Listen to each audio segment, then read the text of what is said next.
Bismillahirrahmanirrahim.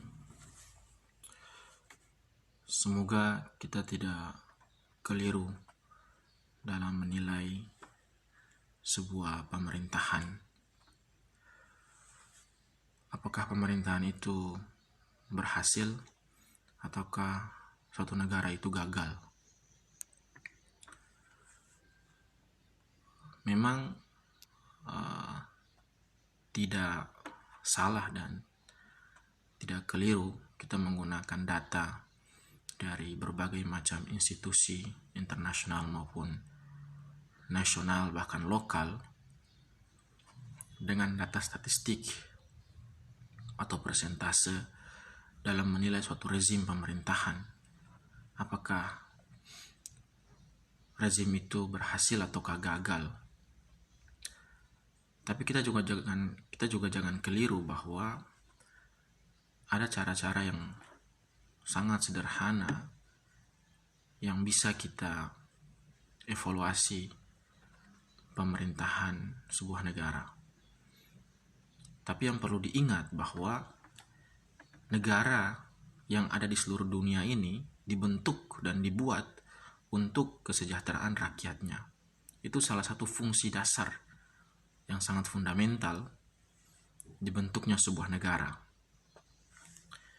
Indonesia, negara kita, sudah sangat jelas tercantum dalam konstitusi kita, yaitu Undang-Undang Dasar 1945, yang disebutkan juga sangat jelas bahwa negara ini dibentuk untuk melindungi segenap tumpah darah bangsa Indonesia dan untuk memajukan kesejahteraan umum dan mencerdaskan kehidupan bangsa. Jadi yang paling utama salah satunya itu mensejahterakan kesejahteraan rakyat Indonesia. Nah, oleh karena itu untuk mengevaluasi pemerintahan ini ada cara yang paling sederhana yang bisa kita lakukan dalam kehidupan kita sehari-hari, berangkat dari akar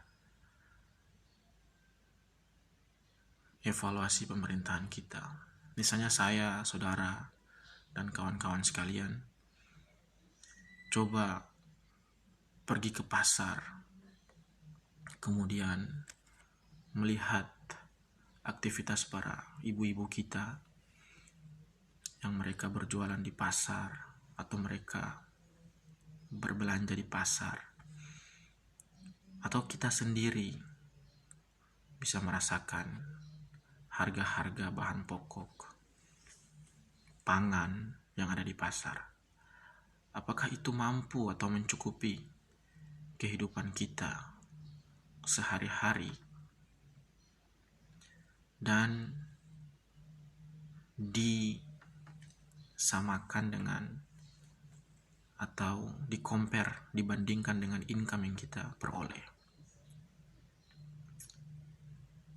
Kemudian kita juga bisa melihat bagaimana kemampuan kita untuk menyekolahkan anak-anak kita. Apakah kita mampu?